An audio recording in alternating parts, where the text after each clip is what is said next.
जी बिस्मिल्लाहिर्रहमानिर्रहीम, अस्सलाम वालेकुम। उमर फ़ारूक, पहले भी आपसे मुलाकात हो गई है।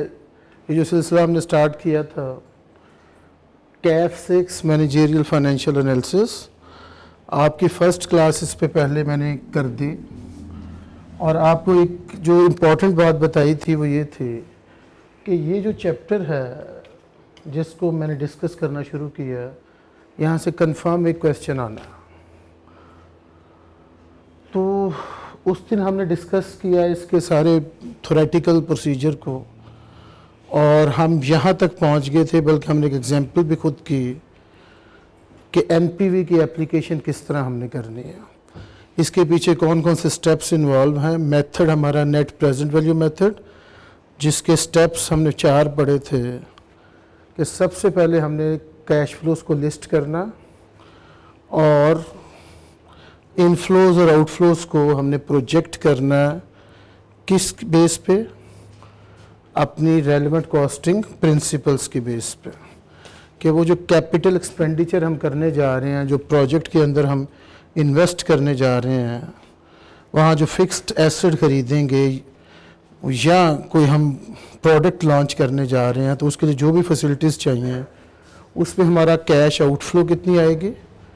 इनिशियल इन्वेस्टमेंट का वर्ड एक लिखा हुआ, बिल्कुल स्टार्ट पे आपको एकदम से हैवी अमाउंट इनकर करनी पड़ती है, फिर फ्यूचर में आपको उस प्रोजेक्ट से इनफ्लोज भी आती हैं, आउटफ्लोज कंटिन्यू बेसिस पे भी होती रहती हैं। तो ये सारा कुछ हमने पढ़ा था कि ये जो कैश इनफ्लो और आउटफ्लो को आपने एस्टिमेट करना है, उसके पीछे लॉजिक कौन से यूज़ करनी है, रेलेवेंट कॉस्टिंग प्रिंसिपल्स। फिर हमने पढ़ा था सिर्फ आपने लिस्ट ही नहीं करना रेलेवेंट कॉस्ट की बेस पे, बल्कि उसको अपने अपने टाइम पीरियड पे क्या करना, एग्जैक्ट टाइम पीरियड के ऊपर आपने जहाँ जहाँ अक्कर हो रही है वहाँ पे पॉइंट आउट करना। ये कोई कैश फ्लो ईयर 1 पे आ रही है, कोई 2 पे आ रही है, कोई फ़ौरन आज के दिन पे आ रही है। आज के दिन को हमने कहा था डमी हम ईयर 0 कहेंगे, क्या कहेंगे? अच्छा जी, तो हमने स्टेप 1 में रेलेवेंट कॉस्टिंग प्रिंसिपल्स के मुताबिक कैश इनफ्लोज आउटफ्लोज को एस्टिमेट किया। फिर हमने उस दिन पढ़ा था कि फिर आपने सिर्फ एस्टिमेट ही नहीं करना, एग्जैक्ट टाइम पीरियड के ऊपर जाके जहाँ जहाँ वो अक्कर हो रही है कैश फ्लो, वहाँ वहाँ उसे आपने लिखना है, वहाँ वहाँ पे प्लेस करना है। उसको प्लेस अपने पीरियड में करना बहुत ज़रूरी है। और एक अजम्पशन था कि आज के दिन को टुडे टर्म्स में जो आपको कैश फ्लो आ रही है, आप खर्च कर रहे हैं या आपको रिसीव हो रही है, उसको आपने टाइम 0 समझना है, ईयर 0 समझना। हालांकि ईयर 0 एक्चुअल कुछ नहीं होता, लेकिन ये एक अजम्पशन है कि जिस दिन बैठ के आप इन्वेस्टमेंट डिसीजन को प्रेस कर रहे हैं, आपने समझना है वो ईयर 0 है, आज का दिन। और जब फिर वो आप टाइम्स पे लिख लेंगे, उसके बाद सबसे इंपॉर्टेंट चीज़ है डिस्काउंट करना उन कैश फ्लोज को, फ्यूचर की कैश फ्लोज को प्रेजेंट वैल्यू पे लेके आना, ताकि सारी कैश फ्लो आज के दिन पे इकट्ठी हो जाए टाइम 0 पे, क्योंकि आप डिसीजन भी आज ही लेने जा रहे हैं। तो उसके लिए मैंने आपको कहा था एक तो डिस्काउंट फैक्टर है 1 + r उसकी पावर -n कर लें तो आ जाता। और इससे पहले आपको एक कॉस्ट ऑफ कैपिटल बताया होगा, यानी इंटरेस्ट रेट बताया होगा क्वेश्चन में, जो 10% है जैसे, तो आप 1 + 0.10 अगर 1 साल बाद कोई कैश फ्लो है तो -1 कर देंगे तो डिस्काउंट फैक्टर आ जाएगा, उसे फ्यूचर वैल्यू से ज़रब देंगे तो आपको प्रेजेंट वैल्यू मिल जाएगी। और एक मैंने कहा था आपको टेबल भी अवेलेबल होते हैं, पेपर में मिल जाएंगे, उन टेबल्स पे डिस्काउंट फैक्टर रेडीमेड होते हैं, आप कैश फ्लोज को मल्टीप्लाई करें और किस पे आ जाएं, प्रेजेंट वैल्यू। अब सारी कैश फ्लोज की जब प्रेजेंट वैल्यूज़ आ जाएंगे तो फिर एनपीवी मेथड की अप्रोच को अप्लाई करना और देखना है कि हमारी इनफ्लोज की प्रेजेंट वैल्यू कितनी है और आउटफ्लो की प्रेजेंट वैल्यू कितनी है। अगर आउटफ्लो की प्रेजेंट वैल्यू ज़्यादा है, इनफ्लो की प्रेजेंट वैल्यू कम है, तो एनपीवी नेगेटिव आएगी। और अगर इनफ्लो की प्रेजेंट वैल्यू ज़्यादा है, आउटफ्लो की कम है, तो आपकी एनपीवी क्या आएगी, पॉजिटिव। तो डिसीजन रूल ये होता है कि अगर पॉजिटिव एनपीवी आए तो एक्सेप्ट करें प्रोजेक्ट को, नेगेटिव आए तो क्या करें, रिजेक्ट करें। ये बातें पहले हो गई थी, क्योंकि आज हमने क्वेश्चन करना था, यही तय पाया था कि एक एग्ज़ाम फोकस्ड टाइप क्वेश्चन करेंगे, तो उसके लिए मैं थोड़ा रिवाइज कर दिया, क्योंकि वहाँ भी हमने अप्लाई करना है एनपीवी मॉडल को, ये हमने पढ़ा हुआ था। अब चलते हैं आगे। जो चलते जाएं। क्वेश्चन बड़ा एक डिटेल्ड आपका कम्प्रीहेंसिव क्वेश्चन है जो आज हम देखेंगे, जिसमें फॉर्मेट भी नज़र आ जाएगा हमें, और आई कैप स्टाइल क्वेश्चन होगा, जिस तरह का आई कैप क्वेश्चन पसंद करता है, जिसमें सारा कुछ वो पूछेंगे अप्रॉक्सीमेटली। आगे जाए 37 number.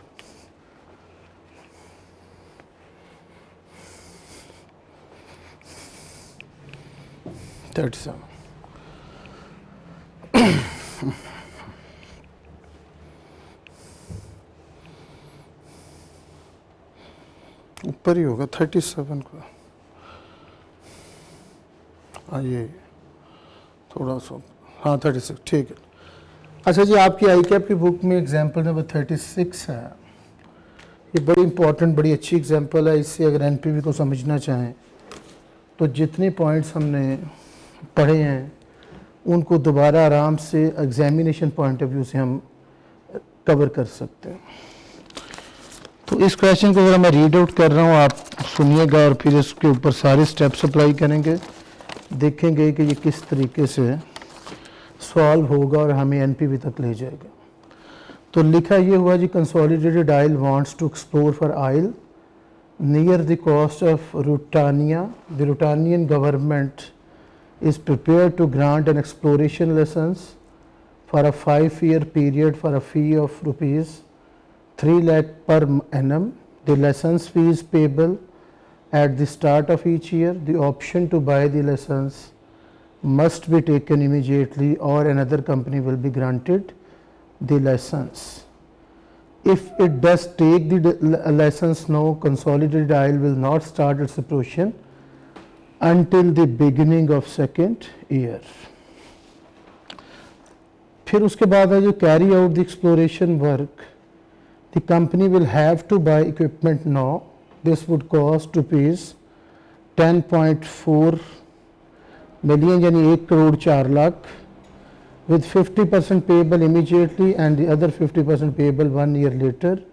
The company hired a specialist firm to carry out geological survey of the area. The survey cost 2,50,000 and is now due for payment. तो ये कहानी पूरी खींची हुई है जी इस क्वेश्चन में। एक ऑयल एक्सप्लोरेशन कंपनी है, उसका नाम कंसोलिडेटेड है, और वो चाहते हैं किसी रूटानियन गवर्नमेंट से एक एक्सप्लोरेशन लाइसेंस लेना। वहाँ वो पेट्रोल को एक्सप्लोर करना चाहते हैं, ऑयल को निकालना चाहते हैं।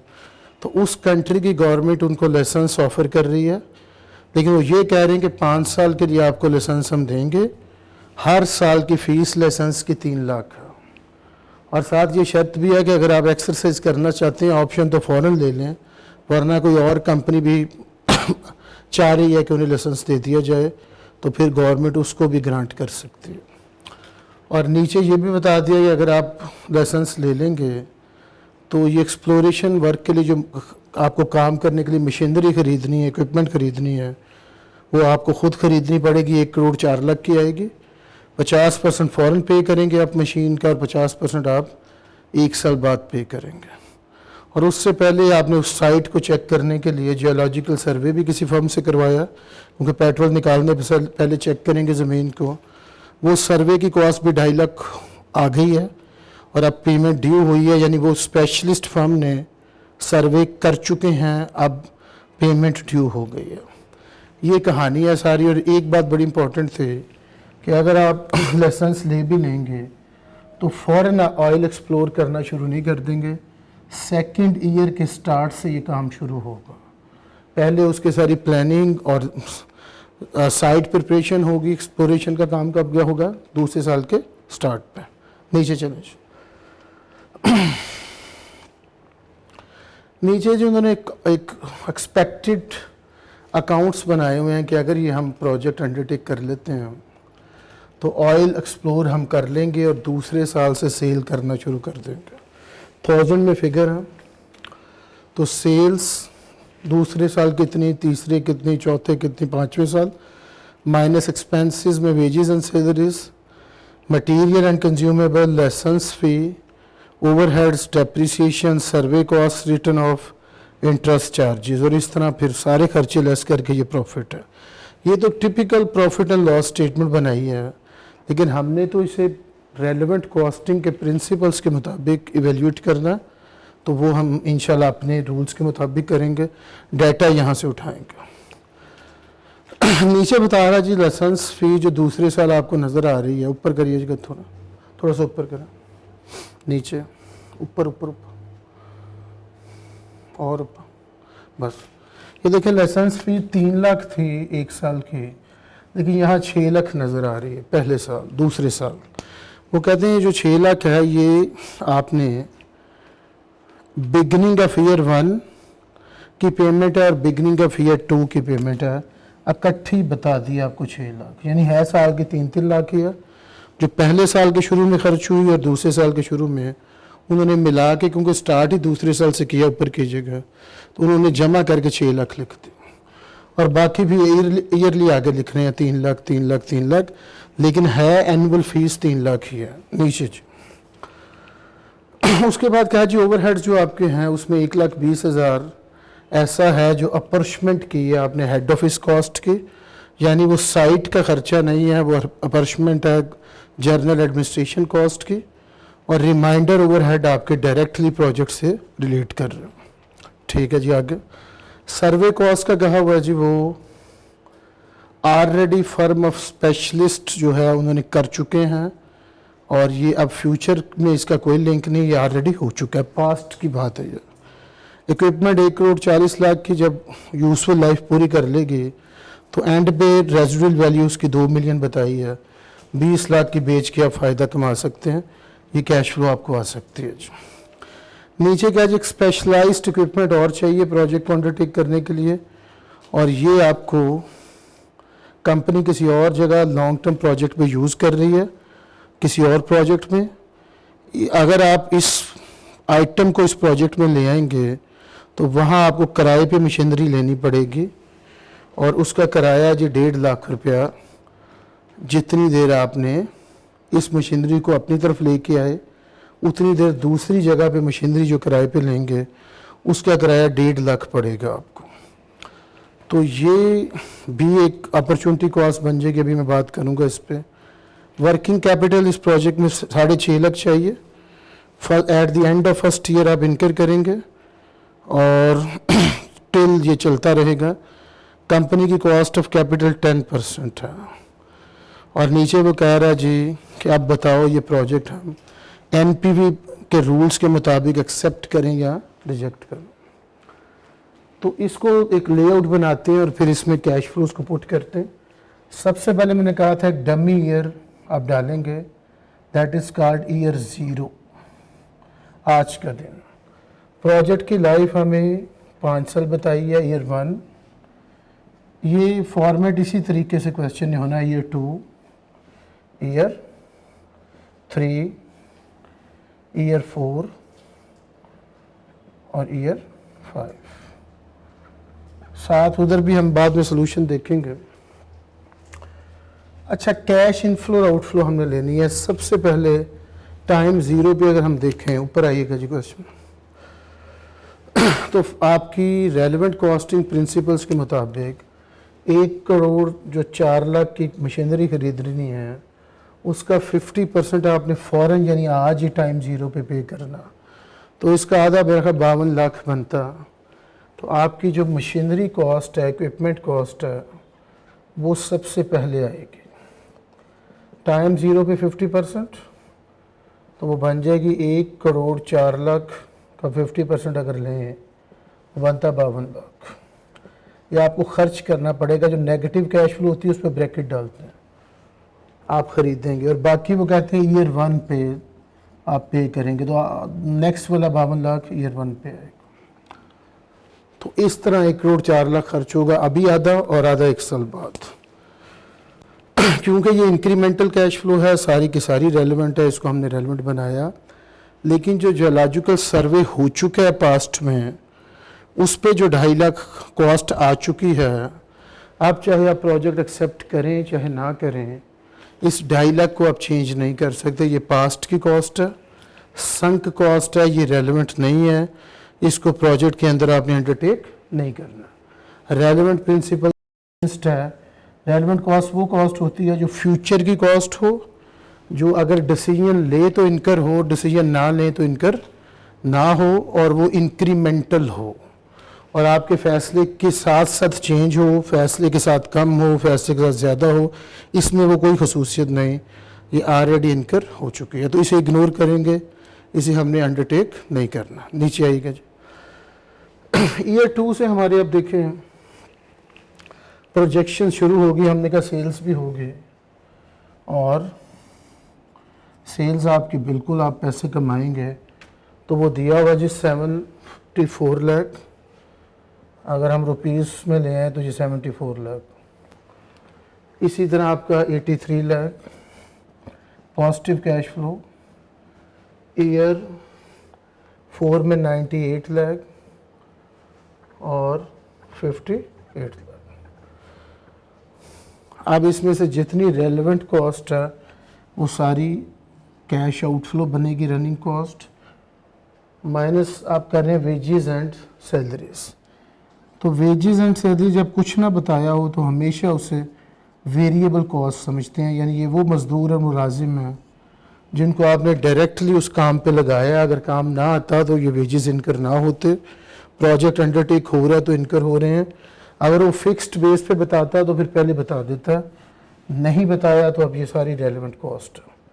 5,50,000 बताते जो यार दूसरा 5 लाख, फिर 6,20,000, फिर 5,20,000 सारी रेलेवेंट कॉस्ट। क्योंकि उन्होंने वेजेस और सैलरीज को फिक्स्ड नहीं बनाया तो हम हमेशा समझेंगे ये वेरिएबल है। आगे मटेरियल्स एंड कंज्यूमेबल्स, ये प्रोजेक्ट के साथ डायरेक्टली रिलेट कर रहा है, ये भी वेरिएबल कॉस्ट है। कितनी कितनी है जी? 3 लाख, 3,60,000, 4,10,000, 70,000 सारी रेलेवेंट कॉस्ट।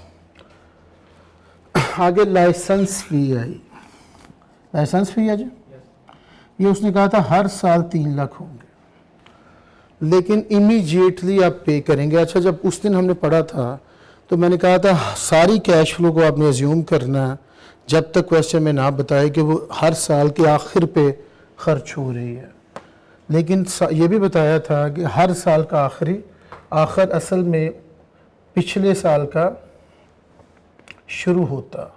तो अगर मैं कहूँ जी ईयर 1 जो है और ईयर 0 में फ़र्क क्या है, तो वो ये 1 जनवरी अगर है किसी साल की तो ये 31 दिसंबर है, ये फ़र्क है। इसका मतलब उसी साल का पहला दिन ईयर 0 है और उसी साल का आखिरी दिन ईयर 1 है। अगर मैं ईयर 2 में जाऊँ तो ईयर 2 असल में 1 जनवरी नेक्स्ट ईयर की है, ईयर 2 की असल में वो 31 दिसंबर ईयर 1 का है, क्योंकि 31 दिसंबर और ईयर 2 के 1 जनवरी में कोई फ़र्क नहीं है। तो हम अज्यूम करते हैं कैश फ्लो आखिरी दिन अक्कर कर रही है। इसका मतलब है ईयर 2 के एंड पे ये कैश फ्लो है, ये ईयर 3 के एंड पे है, ईयर 4 के एंड पे है, ईयर 5 के एंड पे है। तो सारी कैश फ्लो 31 दिसंबर को अक्कर कर रही है। लेकिन ये भी कहा था कि अगर किसी क्वेश्चन में वो खुद कह दे कि एडवांस में कैश फ्लो अक्कर कर रही है, तो फिर अगर पहले साल वो कहेगा एडवांस तो उसका मतलब है ईयर 0, दूसरे साल का एडवांस है तो उसका मतलब है ईयर 1। तो वो इसी तरह उसने कहा जी लाइसेंस फी फ़ौरन पे करनी पड़ेगी हर साल के शुरू में। तो ईयर 1 का शुरू असल में ईयर 0 है जो 3 लाख, ईयर 2 का शुरू ईयर 1 है, ईयर 3 का शुरू असल में ईयर 2 है। इसी तरह 4 का शुरू ईयर 3 है और 5 का शुरू ईयर 4 है। क्योंकि आपने प्रेजेंट वैल्यू निकालनी है तो ये अपनी अपनी जगह पे लिखना बहुत इंपॉर्टेंट है। अब ये साल 5 साल का प्रोजेक्ट था, लेकिन ये कैश फ्लो 0 से आज से शुरू हुई तो 4 तक गई हर साल, क्योंकि वो इसमें लिखा हुआ है कि लाइसेंस फी नेक्स्ट नीचे आइएगा जी to include the payment that would be made at the beginning of year 1 as well as the payment at the beginning of year तो इसका तो हर साल के बिगनिंग पे खर्च होता है, इसीलिए मैंने कहा कि हर साल का बिगनिंग असल में पिछला साल है। ईयर 1 का बिगनिंग असल में ईयर 0 है, ईयर 2 का बिगनिंग असल में ईयर 1 है। तो इसलिए हमने कैश फ्लो पहले 4 साल में स्प्रेड की, क्योंकि यहाँ उसने कहा था आप बिगनिंग पे ये कैश फ्लो खर्च करते हैं। ओवरहेड्स जो हैं इसमें 220 है, और नीचे उसने कह दिया है कि 120 में अपॉर्चमेंट है, जो अपोर्शनड कॉस्ट होती है, जो शेयर्ड कॉस्ट होती है, वो रेलेवेंट नहीं होती, उसको इग्नोर करते हैं। ऐसे पढ़ा था हमने। तो हम फिर ओवरहेड्स को जो लेंगे वो 220,000 में है जी, माइनस 100 है कि 120? 120 है। 220 माइनस 120 यानी 1 लाख आ जाएगी हर साल। जो रेलेवेंट है 120 रेलेवेंट नहीं है, क्योंकि वो पोर्शन है, वो शेयर है, वो फिक्स्ड है, वो एलोकेटेड है, और फिक्स कॉस्ट रेलेवेंट नहीं होता।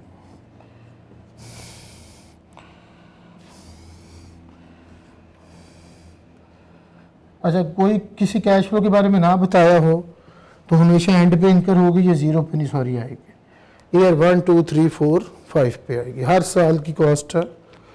तो इस तरह ही हमने लिखे जी। नेक्स्ट, बल्कि हमारा तो स्टार्ट सॉरी ईयर 2 से हो रहा है, तो 1 में भी नहीं आएगी, हर सारी बाकी कॉस्ट 2 से शुरू हो रही है, सेल्स भी आपके 2 से हो रही है, सिर्फ जो इक्विपमेंट खरीदी वो 0 1 पे आई, और लेसन्स भी 0 और 1 पे आई। नेक्स्ट, डेप्रिसिएशन कभी भी रेलेवेंट कॉस्ट नहीं होती, एस्टिमेटेड खर्चा होता है, इसमें कोई कैश आपने पे नहीं करनी होती, तो ये इररेलेवेंट होती है, ये भी नहीं आनी। सर्वे कॉस्ट पहले हमने कह दिया था पास्ट कॉस्ट है, ये भी नहीं लेनी। इंटरेस्ट चार्जेस कभी भी नहीं लेते एनपीवी के क्वेश्चन में, क्योंकि जब आपने डिस्काउंट करना है तो ऑटोमेटिकली इंटरेस्ट का इफेक्ट आ जाना है, क्योंकि वहाँ भी इंटरेस्ट रेट से डिस्काउंटिंग होनी है। फ्यूचर वैल्यू ने कहाँ पे आना है? प्रेजेंट वैल्यू पे। तो ये सारी कॉस्ट इग्नोर करनी है, ये प्रेजेंट वैल्यू सॉरी आपकी इन्वेस्टमेंट अप्रेजल के क्वेश्चन में इररेलेवेंट है, चाहे वो अपोर्शनड ओवरहेड्स थे, हमने 120 नहीं लिए। डेप्रिसिएशन कम्प्लीटली कैश फ्लो नहीं है, वो भी इग्नोर करनी है। सर्वे कॉस्ट पास्ट कॉस्ट थी, वो भी इग्नोर, और इंटरेस्ट चार्जेस को नहीं लेना, क्योंकि उस ऑटोमेटिकली डिस्काउंटिंग में उसका इफेक्ट आ जाएगा। अब ये सारी कैश फ्लोज थी।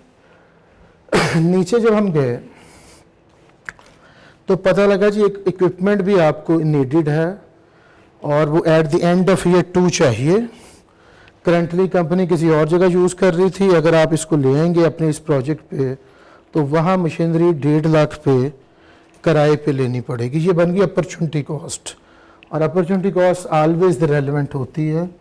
अगर ये प्रोजेक्ट आया है तो फिर ही आपको नई मशीनरी किराए पे लेनी पड़ी है, वरना तो वो आप अपनी यूज़ कर रहे थे दूसरी जगह। तो ये जो रेंट पड़ा है 1.5 लाख का दूसरे साल, ये भी रेलेवेंट बनेगा, क्योंकि इस प्रोजेक्ट की वजह से ही इनकर हुआ।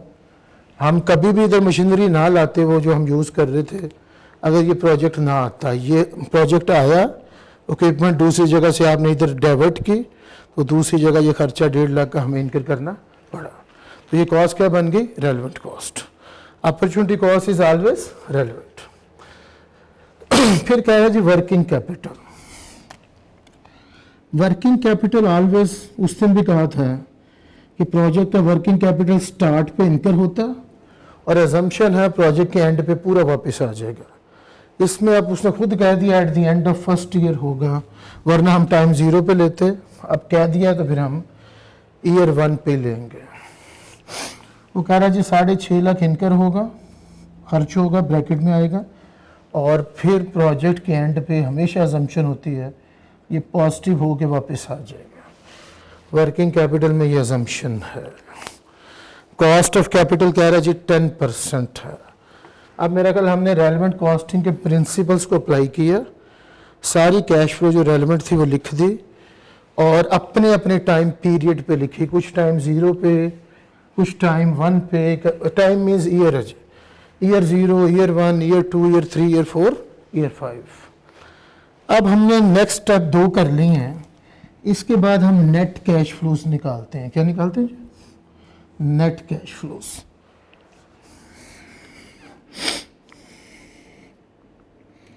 और नेट कैश फ्लोज का फार्मूला होता है cash inflow minus cash outflow. आगे करें जरा।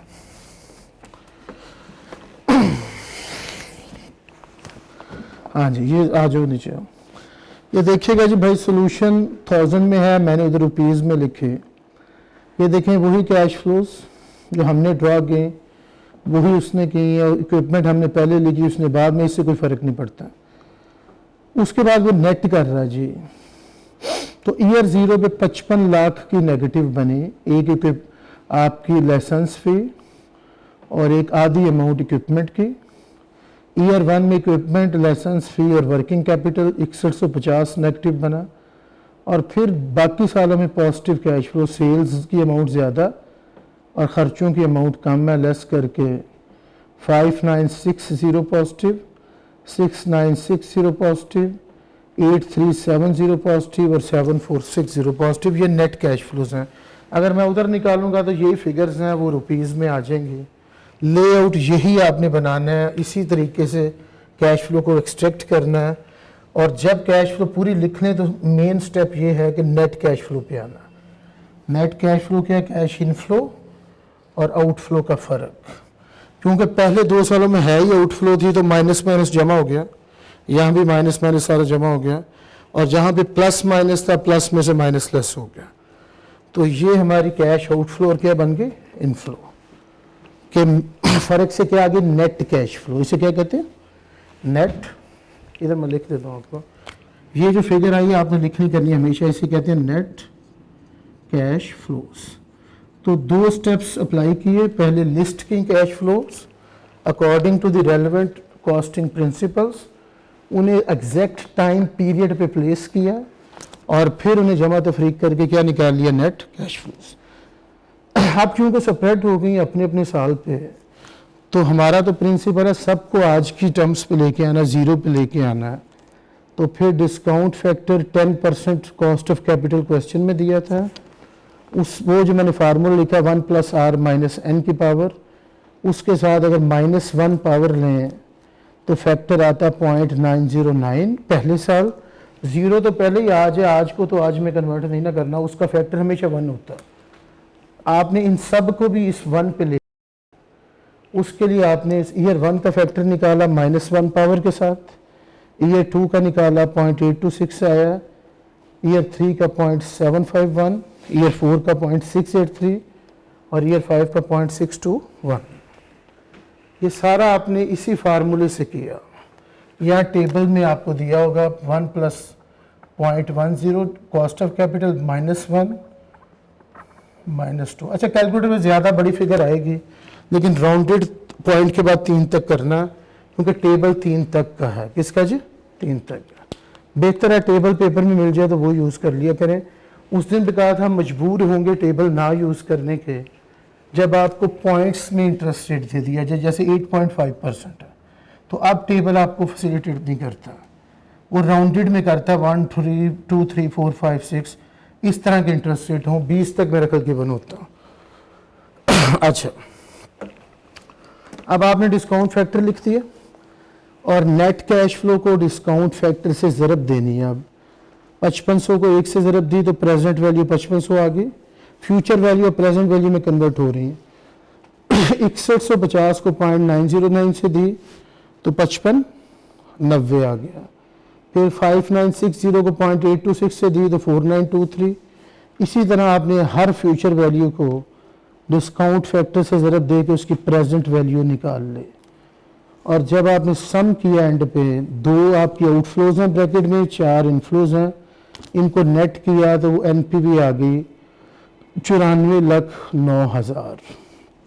अब हमने पहले 1000 में कर रहे थे, उसे रुपीज़ में तोड़ लिया। ये फिगर्स दोनों जमा करके कम आती हैं, ये चारों ज़्यादा हैं, तो इन चारों को जमा करके इन 2 को लेस किया तो नेट पॉजिटिव में बचा है 94,09,000।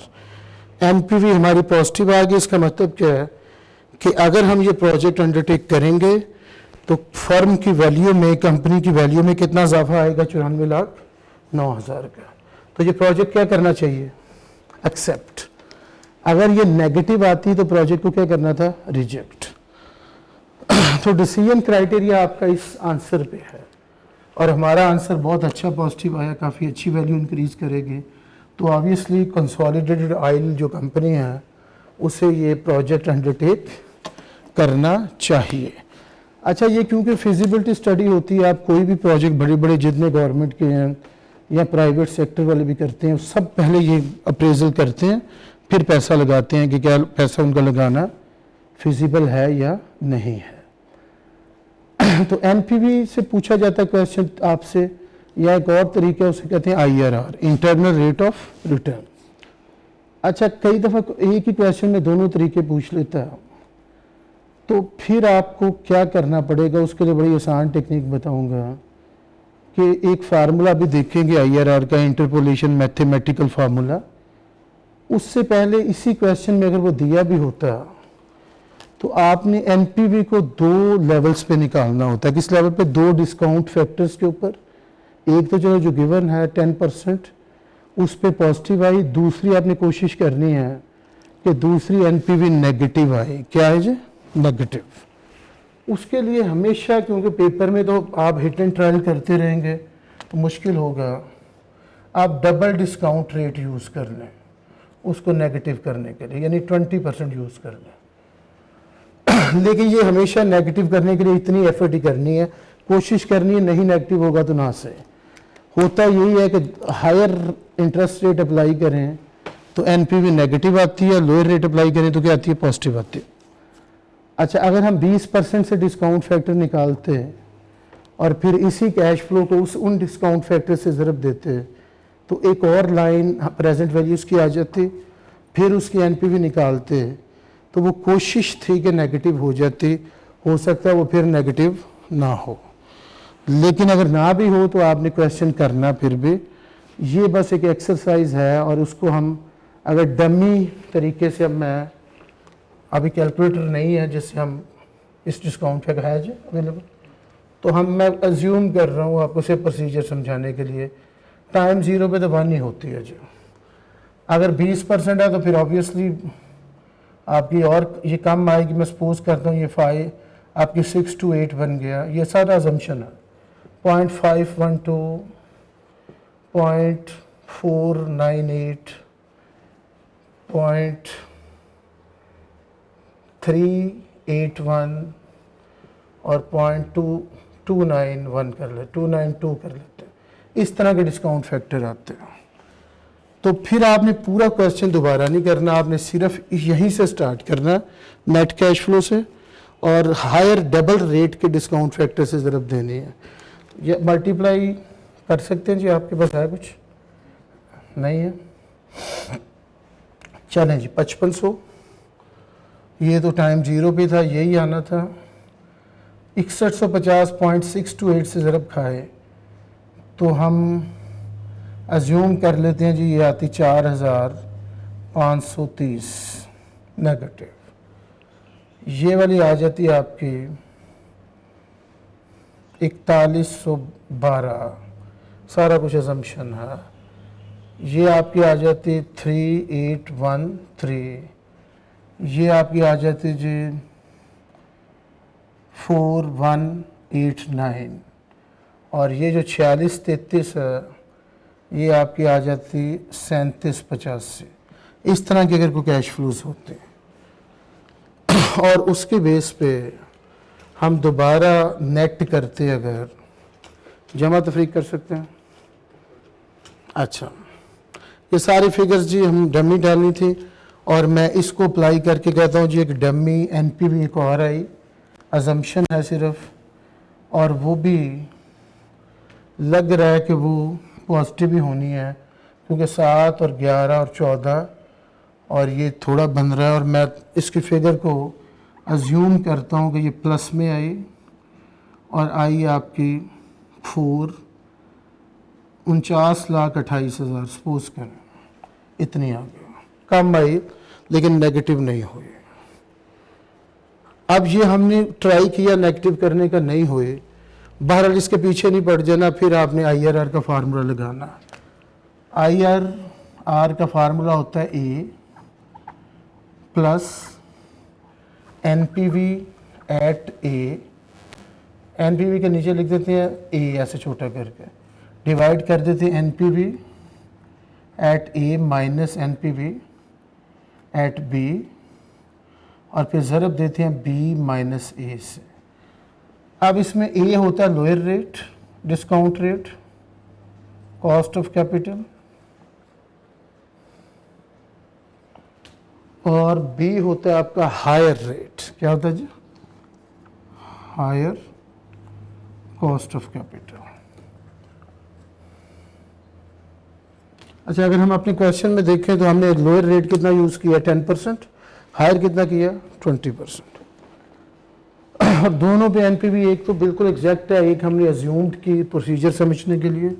बाहर अगर इस फिगर्स को हम मैं पुट करूं तो मैं कहूँगा ए 10 है, एनपीवी एट ए 94,009 है, नीचे 94,009,000 माइनस 49,28,000 बी वाली NPV multiply by B minus ए।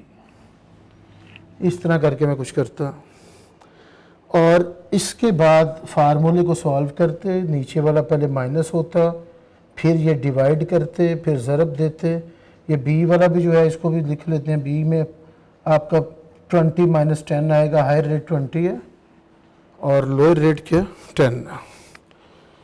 तो इस तरह आप पूरी सिचुएशन को सॉल्व करेंगे। यहाँ जो फिगर आएगी वो IRR है, इंटरनल रेट ऑफ रिटर्न। एक परसेंटेज में आता है आंसर, जो भी आंसर आएगा वो आपका एक इंटरेस्ट रेट की सूरत में होगा। जैसे मैं अज्यूम करता हूँ यहाँ 29% आ जाता, अजम्पशन है। तो IRR कितना आया जी? 20। ये सोल्यूशन करके 29%। अब ये रेट ऑफ रिटर्न का मकसद ये होता है कि अगर इस रेट को अप्लाई करेंगे अपनी कैश फ्लोज पे तो एनपीवी ज़ीरो आएगी। क्या आएगी? ज़ीरो। तो ये आपके प्रोजेक्ट की एनपीवी का ब्रेक इवन बताता है कि कम से कम अगर आप चाहें किसी प्रोजेक्ट को एक्सेप्ट करना तो आप कितना रिक्वायर्ड करेंगे उससे रेट ऑफ रिटर्न। अच्छा, जो आपके प्रोजेक्ट का IRR आता है उस पर डिसीजन आप कहेंगे कैसे लेंगे, तो आपको रिक्वायर्ड हर कंपनी का अपना अपना एक होता है कि हम इन्वेस्टमेंट से कितनी रिटर्न चाहते हैं। अगर ये कंपनी चाहती है कि हम 30% रेट ऑफ रिटर्न चाहते हैं, कितना चाहते हैं? 30%, तो फिर 29 कम था, फिर हम रिजेक्ट कर देते प्रोजेक्ट को। और अगर उनका रिक्वायर्ड रेट ऑफ रिटर्न कम होता, इस प्रोजेक्ट का IRR ज़्यादा आया, तो फिर हम प्रोजेक्ट को क्या करते? एक्सेप्ट करते। और अगर कई दफ़ा कुछ भी नहीं कहता, सिर्फ कहता IRR निकाल दो, फिर आपने डिसीजन नहीं लेना होता, एनपीवी ही निकालनी पड़ती है, एक लोअर रेट पे, एक हायर रेट पे। फिर ये इंटरपोलेशन फार्मूला मैथ का अप्लाई करना पड़ता, और फिर आप डिसीजन पे पहुंचते हैं कि वो रेट कितना। इसे कहते हैं इंटरपोलेशन फार्मूला। अब ये दो ही तरीके हैं डिस्काउंटेड कैश फ्लो मेथड के, और उसके पीछे कहानी एक ही है, सारी वही 4 मॉडल स्टेप जो लास्ट डे भी मैंने आपको कहा। Estimate the future cash inflows and outflows based on relevant costing principles, place each cash flow on exact time period, जहाँ पे आप एक अजम्पशन 2 लेते हैं कि एक टाइम 0 ईयर 0 है आज का दिन, और एक आप कहते हैं सारी कैश फ्लो एंड पे अक्कर कर रही है अनटिल वो खुद बिगनिंग ना कहे। तो हर साल का एंड असल में नेक्स्ट ईयर का स्टार्ट है। ठीक होगा जी।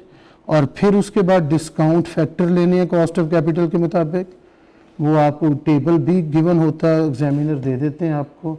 20% तक का टेबल होता है, 1 से लेके 20% तक, लेकिन ये 1 + R - N का फार्मूला लगा के भी फैक्टर आ जाते हैं।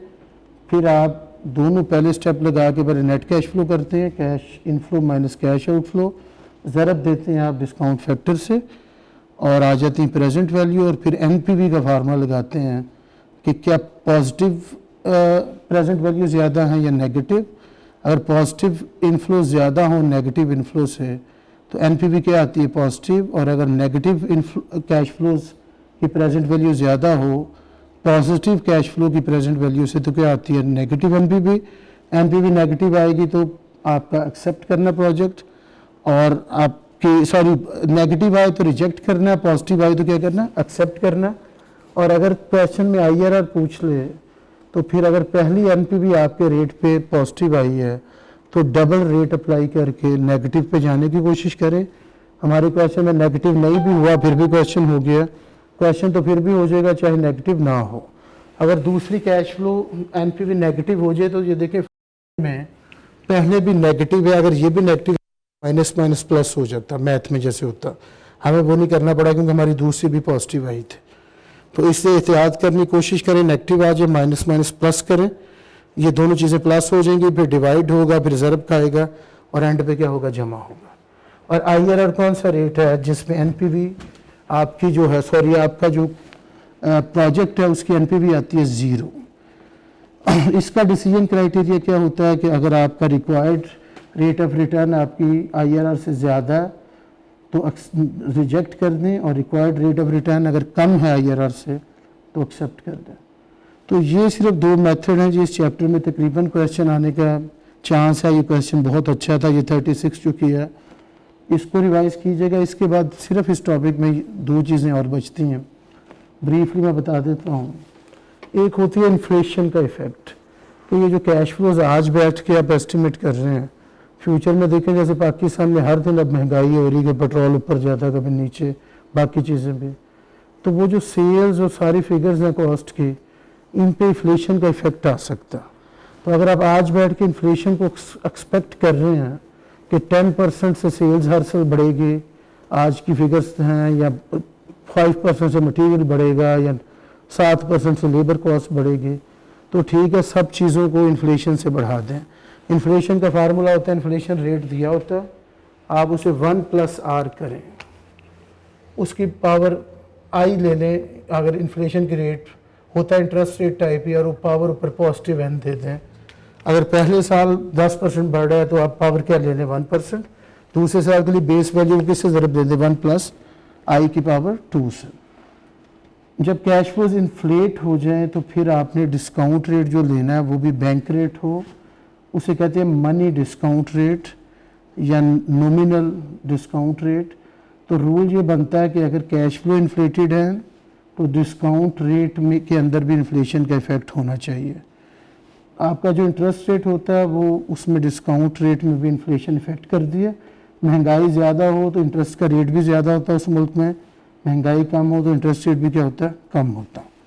और अगर आप रियल कैश फ्लो ले रहे हैं, आप उसके ऊपर इन्फ्लेशन का इफेक्ट नहीं ले रहे, करंट टर्म्स में ले रहे हैं, तो फिर आपने डिस्काउंट रेट भी रियल लेना है, इन्फ्लेशन के बगैर वाला। बस ये रूल है, बाकी इन्फ्लेशन से कैश फ्लोज इन्फ्लेट हो जाएंगे। और डिस्काउंट रेट जो दिया होता है नॉर्मली वो बैंक रेट ही होता है, और बैंक रेट में इन्फ्लेशन होती है, आप कैश फ्लो को डिस्काउंट करके वो रेट अप्लाई करते हैं, एनपीवी आ जाती है। और फिर एक टैक्स का इफेक्ट होता है आखिरी जो है कि अगर आप पैसे कमाएंगे तो वो गवर्नमेंट आपसे टैक्स भी लेगी, तो टैक्स की कैश आउटफ्लो आती है आपकी। अगर आपकी प्रॉफिट आपको टैक्स तो वो आउटफ्लो फिर आपको टैक्सेशन की पेमेंट की सूरत में आती है। नॉर्मल पॉलिसी टैक्स की होती है 1 ईयर इन एरियर, 1 साल के प्रॉफिट में दूसरा तो क्योंकि हम क्या लिख रहे हैं, तो पहले साल के प्रॉफिट का टैक्स साल, तीसरे का चौथे साल, चौथे का 5वें, और प्रोजेक्ट से भी बाहर पड़ता है, छठा साल लगाना पड़ता है कि वहाँ एक टैक्स की पेमेंट आनी है। तो सूरत में आपकी प्रोजेक्ट लाइफ से भी एक पीरियड आपको ज़्यादा ड्रा करना पड़ता है। और कई दफ़ा कह देता है tax within same period ही आपके पे हो रहा है, तो फिर आप विद इन हर साल के अपने प्रॉफिट पे अपना अपना टैक्स आएगा। एक और बात होती है कि टैक्स डेप्रिसिएशन, क्योंकि पाकिस्तान के लॉ में भी अलाउड है, जो नॉन करंट एसेट आप यूज़ करते हैं उस पर टैक्स वाले डेप्रिसिएशन अलाउ करते हैं। डेप्रिसिएशन एक खर्चा है, वो लेस हो जाता है, आपके टैक्सेबल प्रॉफिट को कम करता है, कम करेगा तो टैक्स की जो आउटफ्लो है वो भी कम होगी। तो एक टैक्स सेविंग्स आती हैं और एक प्रॉफिट के ऊपर टैक्स आउटफ्लो आती है, और डेप्रिसिएशन के ऊपर टैक्स सेविंग्स। दोनों कैश फ्लोज को आपने नेट करके लेना है। अगर 10 रुपये का खर्चा और डेप्रिसिएशन ने 2 रुपये की अमाउंट बचा ली है तो टैक्स आपको कितना पे करना पड़ेगा, 8 रुपये। तो ये सारा काम करना। हाँ, एक और थोड़ी सी बात है कि ये हम cash inflow outflow cash flows के मुताबिक क्वेश्चन कर रहे हैं, लेकिन जो प्रॉफिट जिस पे टैक्स लगता है वो प्रॉफिट एंड लॉस स्टेटमेंट जैसे बनाते हैं अप्रूवल बेस वाला, प्रॉफिट उस तरीके से आता है, वहाँ तो रेलिवेंट कॉस्टिंग अप्लाई नहीं होते। तो आप जो जो चीज़ें यहाँ इग्नोर कर रहे हैं कि हम लाइसेंस फी नहीं लेंगे, हम अपोर्शन फिक्स कॉस्ट नहीं लेंगे, हम सर्वे कॉस्ट नहीं लेंगे, लेकिन टैक्स में तो ये सारी चीज़ें अलाउड हैं। तो टैक्सेबल प्रॉफिट थोड़ा सा डिफरेंट तरीके से निकाल के फिर उस पर रेट अप्लाई करना पड़ता। तो एक दफ़ा आप नेट कैश फ्लोज निकालनी है तो आपने वो खर्चे जो पहले लेस नहीं किए वो दोबारा आप क्या करेंगे, टैक्सेबल प्रॉफिट तक आने के लिए क्या करेंगे, लेस करेंगे। और टैक्स में डेप्रिसिएशन जो है वो अगर अकाउंटिंग की कोई डेप्रिसिएशन चार्ज है वो तो पहले ही हमने नहीं ली थी, वो अभी भी नहीं लेने, क्योंकि टैक्स वाले अपने रूल्स के मुताबिक आपको डेप्रिसिएशन अलाउ करते हैं।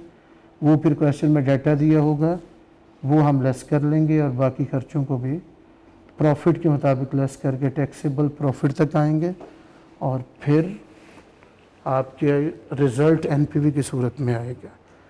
तो ये जो क्वेश्चन किया है इसके बाद सिर्फ इन्फ्लेशन टैक्स को इंक्लूड कर लेना। इंशाल्लाह पेपर में एक क्वेश्चन आप आराम से कर पाएंगे, ख़ास करके जो पहले लेक्चर में डिटेल्स मैंने बताई। आप इस क्वेश्चन पे उसको सुन के मेरी बातें खुद अप्लाई करना। और इस चैप्टर का गेस्ट वर्क जो है कैफ 6 में ये 15 से 20 नंबर का क्वेश्चन ज़रूर आना है, क्योंकि ये पेपर पहली दफ़ा आ रहा है तो एक बहुत ज़्यादा सरप्राइज्ड सी सिचुएशन है, मुश्किल समझा जा रहा है इसे। ना पहले कोई बुक प्रॉपर आई के प्रोवाइड कर सका टाइम पे, ना पेपर का कोई फॉर्मेट है, लेकिन बहरहाल ये चैप्टर कंफर्म है कि यहाँ से क्वेश्चन आना। तो इसको इंशाल्लाह देख लीजिएगा, फ्यूचर में अल्लाह ने ज़िंदगी रखी तो फिर आपसे मुलाकात होगी। आज के लिए काफ़ी है। Best of luck for your exams. अल्लाह आपको कामयाब करे। Thank you very much.